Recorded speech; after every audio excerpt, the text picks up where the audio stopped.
110주년 맞이하면서 교회에서 그동안 10년 동안 우리 장로님들이 이 강단에서 기도하셨던 대표 기도문 하나씩을 선정을 하고, 또 제가 주일 오전에 설교했던 말씀 요약을 창세기부터 요한계시록까지 그 한 권에 한 개씩을 선정을 해서 우리 110주년 문집을 만들었는데, 그걸 편집하던 우리 김재명 목사님이 저한테 그런 보고를 합니다. 목사님, 주일 오전 설교가 없는 성경이 있어요.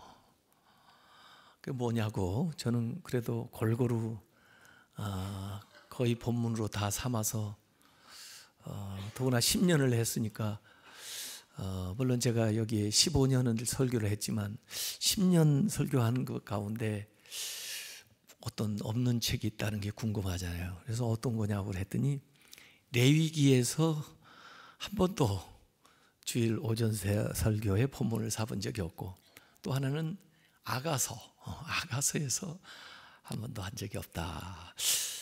그렇게 통계를 내고 보니까 그랬나 보다 이런 생각을 하게 됐습니다.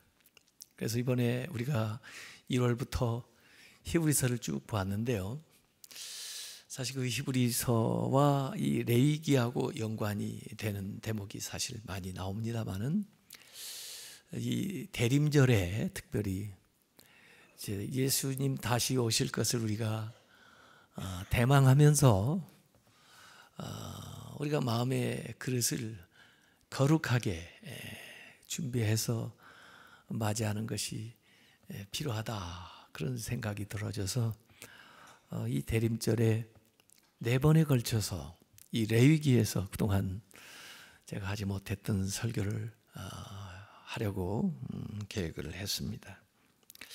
이 레위기에는 표처럼 나오는 말씀이, 하나님이 거룩하니까 너희들도 거룩해라 하는 말씀입니다. 그래서 레위기의 결론은 성결이죠. 그래서 이번 달 우리 월삭 주제도 성결이고, 수요일마다 오전 오후에 걸쳐서 이 성결에 대한 말씀을 나누게 될 겁니다. 특별히 시내산에서 모세를 통해서 이스라엘에게 어떻게 성막을 만들고 그곳에서 어떤 제사들을 드리며 또 섬기는 제사장들은 어떻게 해야 되는지 하는 것들을 일러주었습니다. 그래서 특별히 레위기 9장에 보면 이제 제사장의 취임식이 나오죠. 모든 게 이제 다 갖추어지고 다 교육을 받은 다음에 이제 제사장이 세워지고, 그 다음에 레위기 10장에 이제 제사를 시작하는 그런 이제 대목인데, 시작하자마자 처음부터 어려운 사건이 일어난 것이 오늘 본문의 내용입니다. 참 모든 것이 잘 되고 또 복을 받았으면 참 좋겠는데, 오늘 본문의 레위기 10장 1, 2절에 보니까 아론의 아들 나답과 아비후가 각기 향로를 가져다가 여호와께서 명령하시지 아니하신 다른 불을 담아 여호와 앞에 분향하였더니, 그 결과 2절이 불이 여호와 앞에서 나와 그 제사를 드리던 나답과 아비후를 삼키매 그들이 여호와 앞에서 죽은지라. 아주 정말 깜짝 놀랄 만한 사건 사고가 발생하게 된 거죠. 아론이 대제사장으로서 또 그 두 아들이 제사장으로서 제사를 드리던 첫날에 그만 제사를 집례하고 앞장섰던 나답과 아비후가 불타 죽는 이런 사태가 발생하게 된 거죠. 이 기록은 불타 죽었다 하는 것은 민수기 16장 35절에 고라의 자손들 반역하는 자들이 250명이 모세를 대적하다가 한꺼번에 불타 죽는 그 묘사와 아주 흡사하게 기록이 되어 있습니다. 이것은 우리에게 뭘 가르쳐 주나 하는 것입니다. 이 레위기에 이런 내용이 나오니까 제가 설교를 잘 안 했던 거죠. 여러분들이 놀랄 것 같아서. 근데 과연 이게 우리에게 무슨 교훈을 주고 있나 하는 것을 한번 생각해 볼 필요가 있죠. 바른 제사, 하나님이 받으시는 예배, 또 섬기는 사람들의 그 섬김의 태도에 대한 교훈을 주고 있는 겁니다. 어찌 보면 성경에는 이렇게 시범 케이스가 나와요. 이 시범 케이스에 잘못 걸리면요, 혼나는 거죠.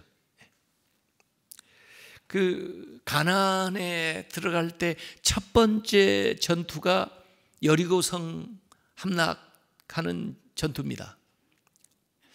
앞으로 있을 많은 전투들을 가름할 수 있는 첫 번째 전투인데, 하나님께서 싸우는 방식을 가르쳐 주시면서 주의할 사항까지 얘기를 해 주시는데, 이 전쟁은 거룩한 전쟁이 돼야 된다. 탈취하는, 약탈하는 세상 전쟁이 돼서는 안 된다. 그러기 위해서는 내가 가르치는 방식으로 해야 되고, 승리를 얻었을 때 절대로 사취해서는 안 된다. 이것이 하나님의 엄중한 명령이었습니다.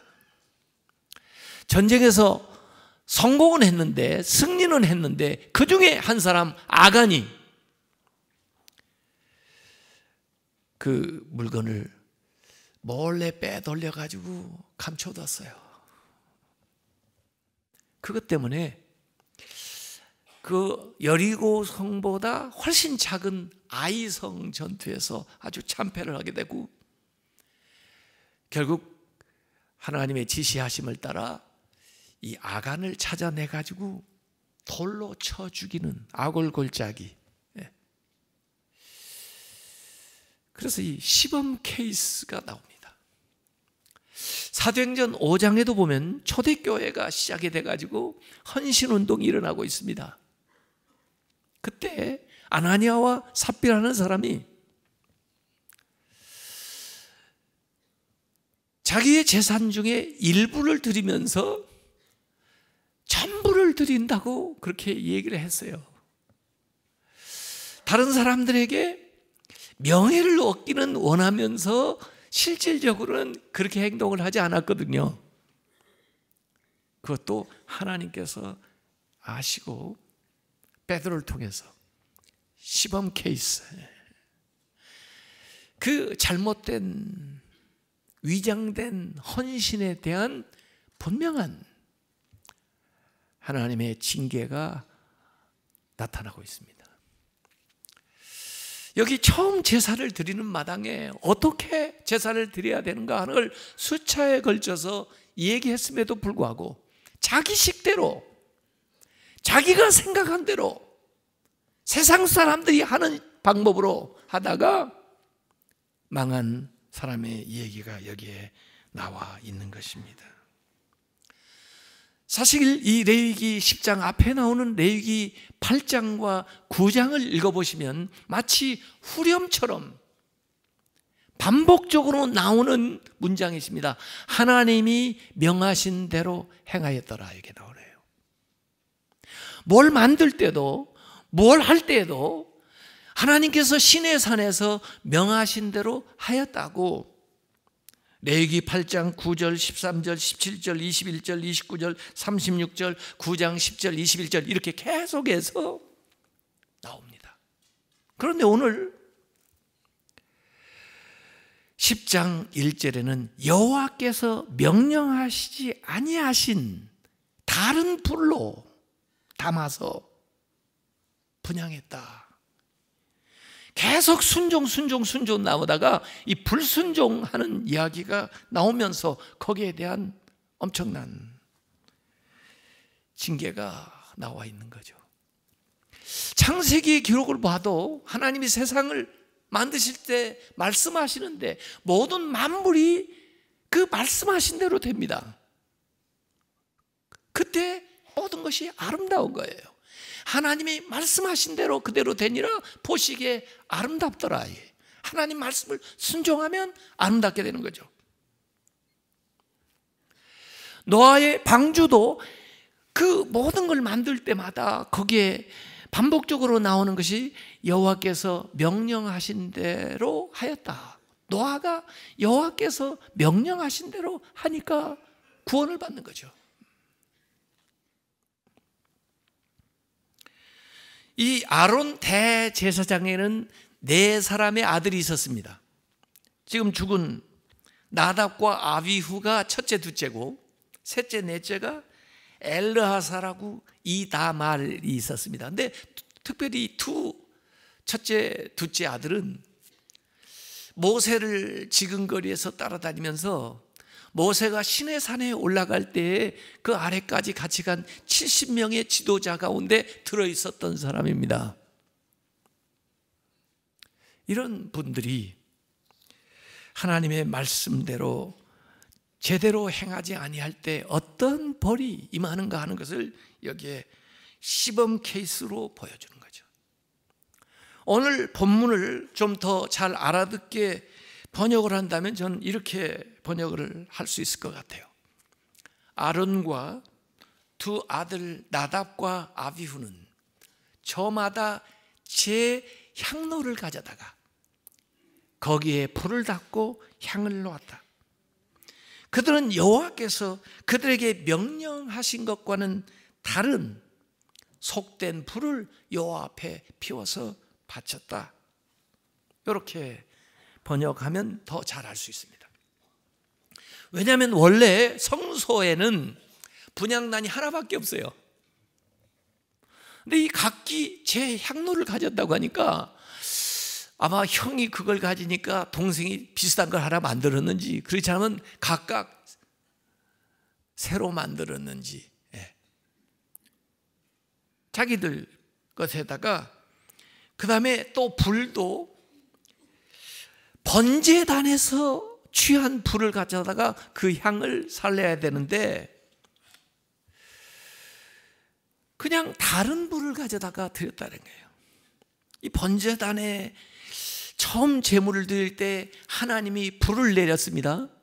그게 앞에 바로 레위기 9장 24절에 나오는 거예요. 제물은 저희들이 준비했지만 불은 하늘로부터 하나님이 직접 9장 24절 보니까 불이 여호와 앞에서 나와 제단 위에 번제물과 기름을 살은지라.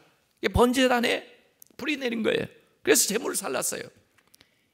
이제 분향단은 성소에서 향을 피워가지고 성도들의 기도로 지성소에 들어가게 하는 건데, 그 분향단의 수순, 이 번제단에서 취해가지고 가지고 들어가면서 거기다 향을 사르게 되었는데 다른 불을 가져다가 붙였다 하는 이야기가 거기에 나오는 거죠.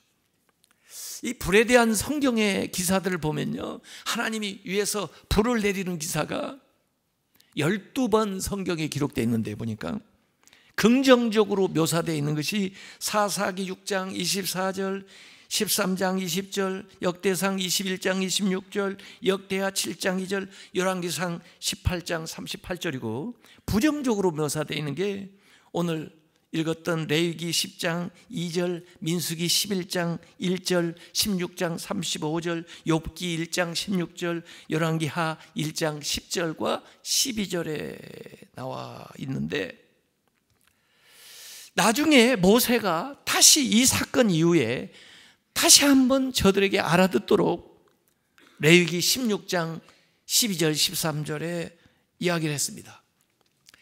향로를 가져다가 여호와 앞 제단 위에서 피운 불을 그것에 채우고 또 곱게 간 향기로운 향을 두 손에 채워가지고 휘장 안에 들어가서 여호와 앞에서 분향하여 향연으로 증거궤 위 속죄소를 가리게 할지니 그리하면 그가 죽지 아니할 것이요. 그러지 않았으니까 죽는다고 말이죠.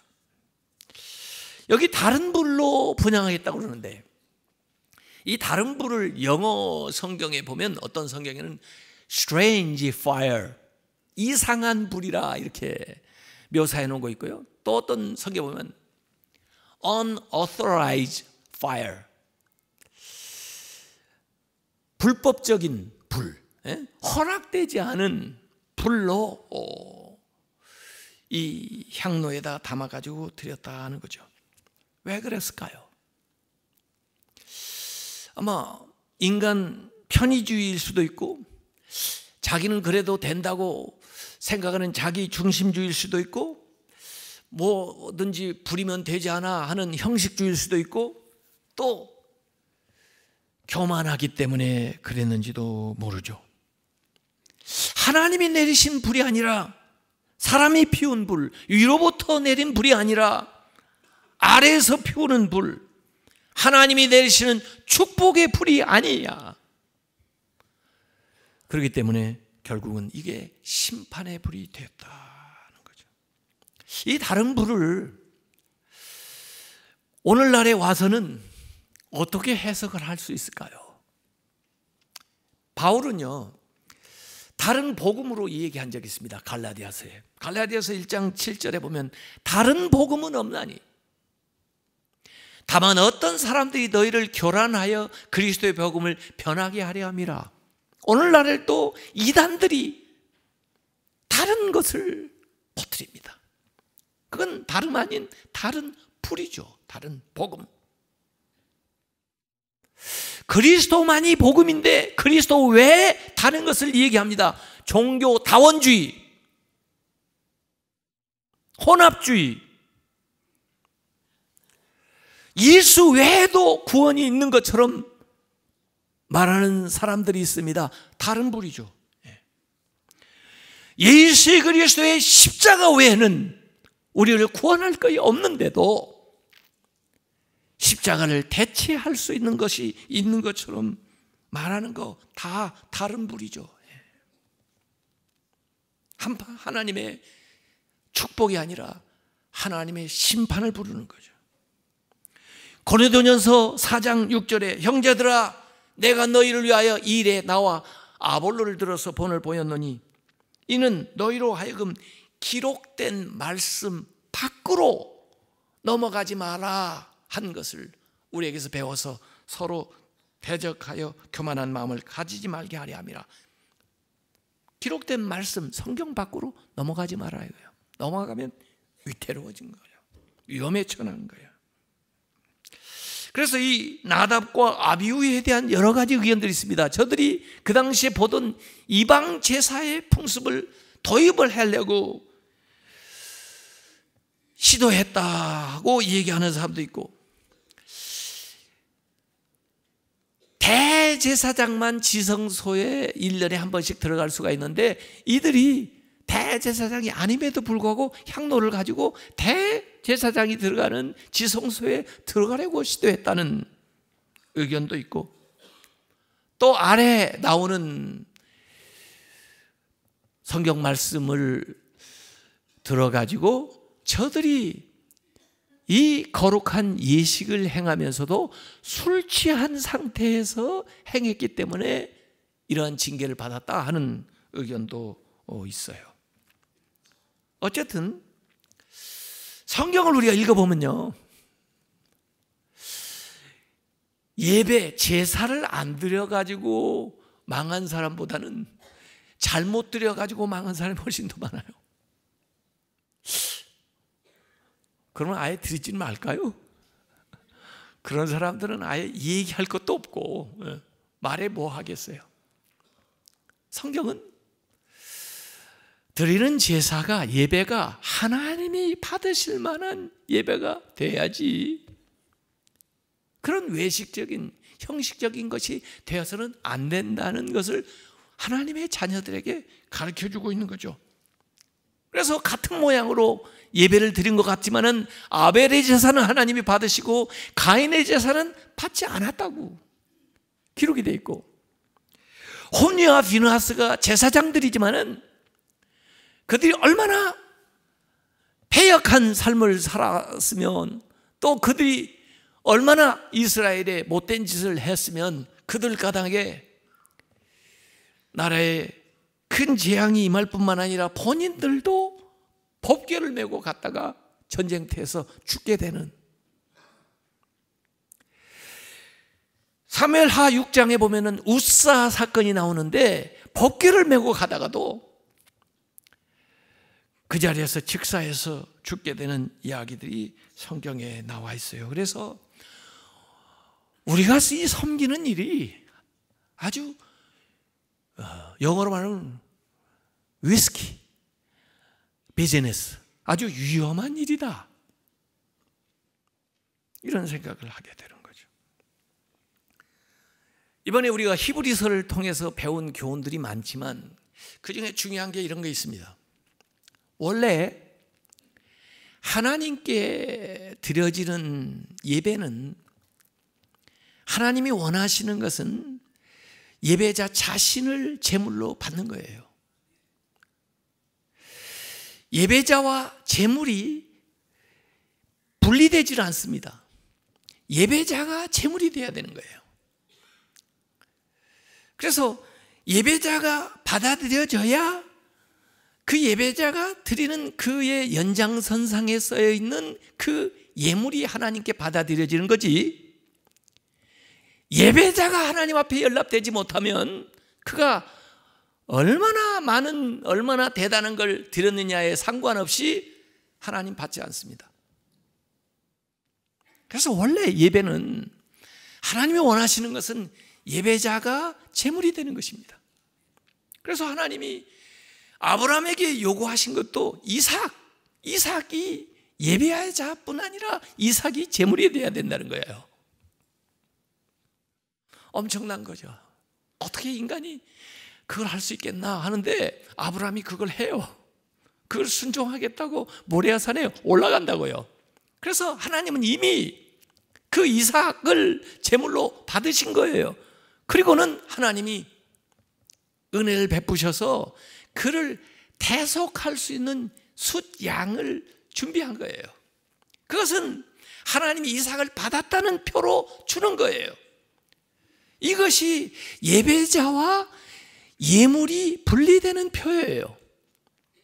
하나님의 은혜로 이걸 허락하셨지만, 대속을 허락하셨지만, 어디까지나 예배자의 정신은 내가 그 제물과 함께 드려지고 죽는다는 일치된 생각을 가지고 있어야 그 예배가, 그 제사가 온전한 겁니다. 그런데 시간이 지나면서 분리되기 시작해요. 사람들이 분리시키기 시작해요. 분리시키기 시작하니까 예배자와 예물이 분리되면서 이것이 형식이 되는 것입니다. 이게 의식이 되는 것입니다. 마음 없이 드리는 예물이 되는 거예요.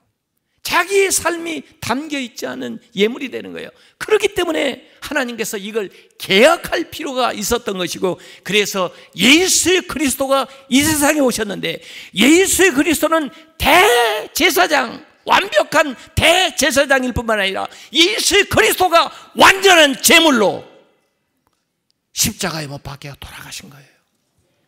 예수 그리스도에게서 완벽하게 그 예배자와 그 예물이 일치되어 나타난 거예요. 그렇기 때문에 그 예수 그리스도의 십자가가 우리의 죄를 구원해 주시는 겁니다. 그것이 히브리서가 설명했던 거예요.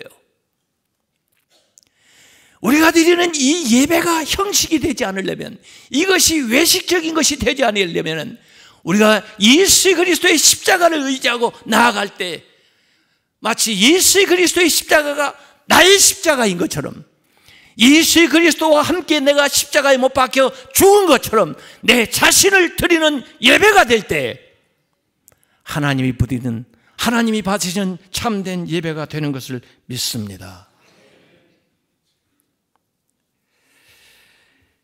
특별히 예배드리는 신자들도 그렇지만 예배를 집전하는 목사가, 당시의 제사장이 이 거룩에 자꾸 접하면서 거룩에 대해서 둔감해지면서 매너리즘에 빠지게 되면은 이것은 종교 기술자가 되는 것입니다. 예배자가 아니라, 예배를 인도하는 자가 아니라 종교적인 기능을 하는 사람으로 탈바꿈되게 되면은 자신의 예배뿐만 아니라 같이 드리는 모든 사람들의 예배가 하나님이 받으실 만한 거룩한 삶제사가 되지를 못하는 거예요. 참된 이 예배가, 하나님과의 온전한 관계를 이루어져야 할 이 예배가 의식으로 바뀌고 피상적으로 되게 되면은 우리의 삶이 하나님으로부터 이탈되게 되는 거예요. 우리의 이 예배가 삶이 되지 않게 되면은 하나의 형식이 되고 껍데기만 남게 되는 거예요. 그래서 오늘 이 두 사람 제사장의 일을 본보기로 해가지고 오늘 3절의 말씀에 아주 중요한 말씀이 그들에게 주어지는 겁니다. 하나님은 나를 가까이 하는 자 중에서, 하나님을 가깝게 하고 산다고 하는 사람 중에서 내 하나님의 거룩함을 나타내겠고, 하나님을 믿는 온 백성들 앞에서 내 영광을 나타내리라. 이 말씀을 그들에게 새겨주기 위해서 사실은 이 사건이 일어난 거죠. 이 사건보다 더 중요한 말씀이죠. 하나님을 가까이 하는 자들에게서 하나님의 거룩함이 나타나야 된다. 저는 이 말씀을 하면서 좀 찔려요. 저를 접하는 여러분들이 거룩함을 느낍니까?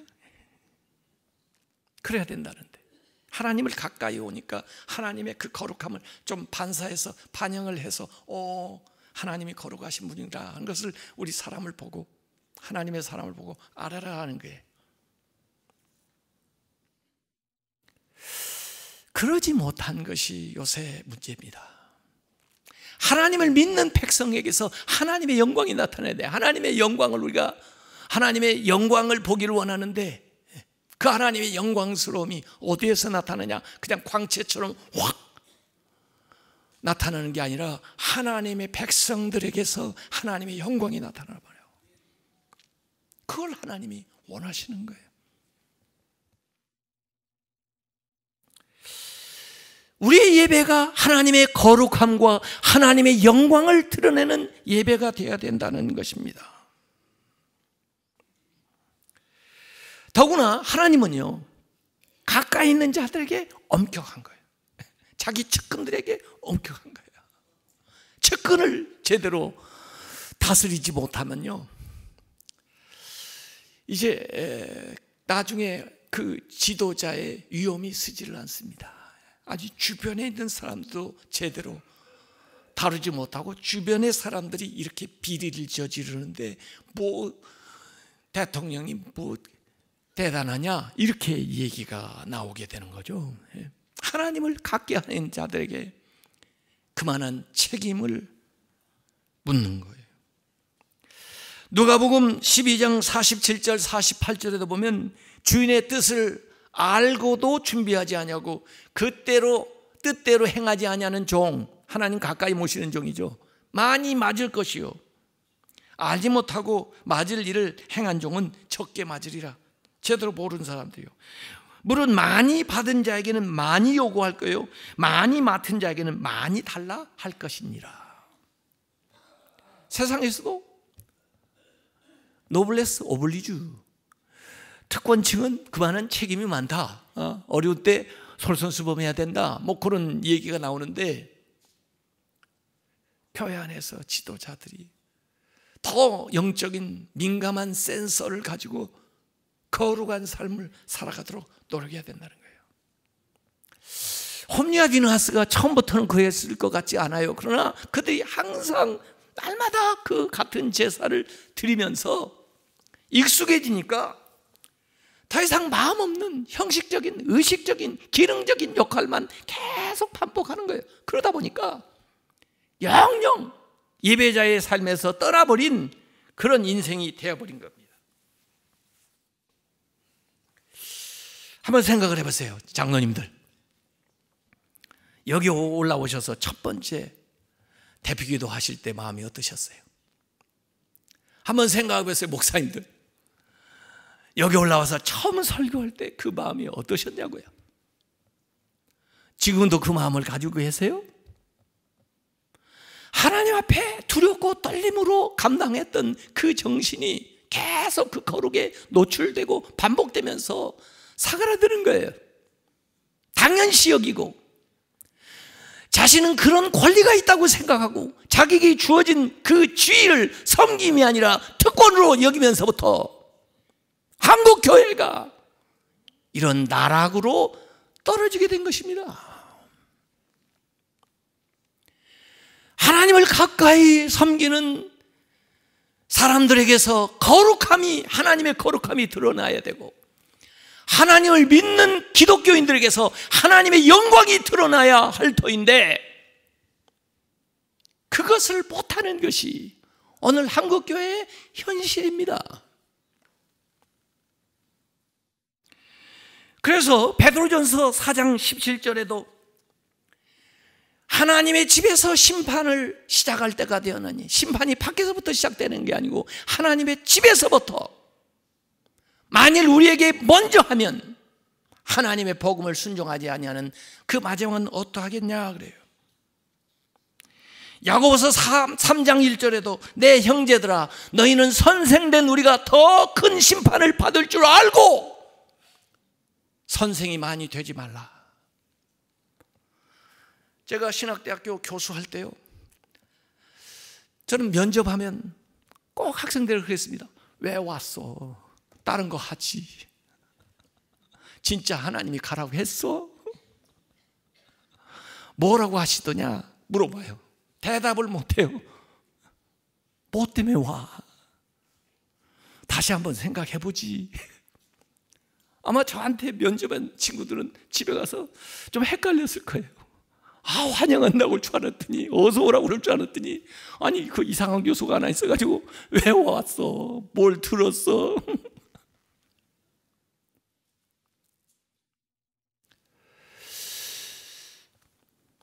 신학교가 그렇게 인기 있는 데가 아닙니다. 정말 우리의 삶이, 우리의 예배가 일치가 돼야 되고, 우리의 예배가 우리의 삶으로 연결되지 않으면 그것은 종교인이 되는 것입니다. 종교 행사를 하는 것입니다. 이것을 하나님은 시작부터 그들에게 경고하시는 거죠. 그래서 오늘 레위기 10장을 살펴보면 세 가지 것이 우선 이 제사장이나 섬기는 자, 가까이 있는 자들에게 경고하는 바가 나와요. 다른 불을 사용하지 마라. 잘못된 불.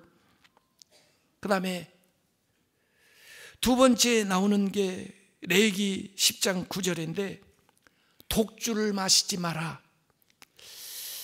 이 과거에 나실인들은 서원을 하게 되면요, 삼손도 그렇고 사무엘도 그렇고 세례요한도 그렇고 독주를 금하는 나실인 서원을 했는데요, 잠언 23장 29절에 보면 이런 질문이 나오고 30절에 보면 거기에 대한 답변이 나옵니다. 여러분이 한번 질문을 보면서 답을 생각해 보세요. 재앙이 누구에게 임하느냐? 근심이 누구에게 임하느냐? 분쟁이 누구에게 있느냐? 원망이 누구에게 있느냐? 까닭 없는 상처가 누구에게 있느냐? 붉은 눈이 누구에게 있느냐? 답, 누구에게 있어요? 술에 잠긴 자에게 있고, 이 술이 혼합한 술을 구하러 다니는 자에게 있느니라. 반복했어요. 혼합한 술은 뭘까요? 폭탄주. 보세요. 재앙, 근심, 분쟁, 원망, 까닭 없는 상처, 원인도 없는데 붉은 눈, 이걸 피하고 싶겠죠. 그런데 왜 이런 게 와요? 술에 취해가지고 까닭 없는 상처가 술에 취해가지고 자기도 모르게 정신없이 어디 가서 긁히고 그랬나 봐요. 또 붉은 눈은 진짜 비틀거리다가 전봇대에다 부딪혔나 봐요. 이런 안 좋은 것들이 다 이 술에서 온다는 것을 본인도 알고 있으면서 그런데 반복해요. 그건요, 중독입니다. 자기도 아는데 또 끊지를 못해. 그건 중독입니다.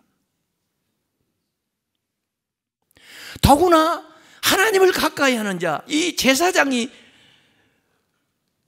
그렇게 그런 생활을 하면서 섬긴다, 그럴 수 없다, 그렇게 하면 안 된다 하는 걸 여기 가르쳐 주는 거예요. 죄송해요. 제가 다른 종교 얘기해서 제가 군목을 하다 보니까 우리 법사님, 신부님하고 자주 같이 지냈는데 우리 신부님은 자주 취해 계시더라고. 그래서 제가 아유 신부님 좀 어떻게 그걸 이렇게 못 끊으세요? 그랬더니 못 끊는 게 아니라 이게 남는 게 많아가지고 누가 처리해 줄 사람이 없어서 이게 거룩한 걸 어떡하냐고 내가 처리하느라고. 그럼 준비할 때 조금만 준비하시죠. 그랬더니 아유 또 많이 올 줄 어떡하라. 그래서 넉넉히 하다 보니까 자기가 먹을 게 많아지는 거예요. 여기 세 번째는 누룩을 넣지 마라는 게 12절에 나와요. 그 성소 안에는 무교병이 있습니다. 무교병이라는 것은 누룩을 넣지 않은 딱딱한 빵이죠. 왜? 그들이 광야 생활할 때 그런 딱딱한 음식을 먹었거든요. 그래서 누룩 넣고 그 다음에 잘 발효를 시켜서 그 다음에 맛있는 빵을 얼마든지 만들어 먹을 수 있음에도 불구하고 그 누룩이 상징하는 게 있거든요. 이 혼합하는 것 또는 심지어 변질시키는 것 또는 죄, 이런 걸 상징하는 거예요. 고린도전서 5장 8절에 그러므로 우리가 명절을 지키되 묵은 누룩으로 하지 말고 악하고 악이 찬 누룩으로도 말고 누룩이 없이 오직 순전함과 진실함의 떡으로 하자. 그래서 누룩을 없애라고 하는 것은 이것도 아주 비유적인 표현인데 거룩해야 된다, 순결해야 된다, 순수해야 된다, 정결해야 된다, 그렇게 주님 앞에 나가야 된다는 거예요. 그래서 오늘 결론 10장 10절 말씀에 그리하여야 너희가 거룩하고 속된 것을 분별하며 부정하고 정한 것을 분별한다. 그래서 두 개 구별해야 될 거, 거룩하고 속된 거, 부정하고 정한 거. 근데 제가 순서적으로 보니까 속한 것이 있고 속한 것에서 정한 것으로 가고 정한 것에서 거룩한 것으로 가는 거예요. 우리가 속된 삶을 살다가 속한 삶을 살아가다가 예수 그리스도의 보혈의 능력으로 정하게 되는 거예요. 눈보다 희게 되는 거예요. 그런데 우리의 신앙생활이 성령의 역사로 말미암아 거룩해져야 되는 거예요. 속한 것, 정한 것, 거룩한 것으로 나가야 되는 거죠. 그것이 우리의 신앙생활이 이 번제단에서 성소를 거쳐서 지성소에 이르는 신앙생활을 하게 되는 거죠. 그 밖에 다른 요소들은 여기 더 나와 있는데 제가 시간이 없어서 다 설명 못해요. 왜? 장례를 지나는데 그 두 동생 엘르아살, 이다말에게 시체를 치우지 않고 다른 이종 그 삼촌한테 치우라고 했나? 아마 거룩함을 유지하게 하기 위해서.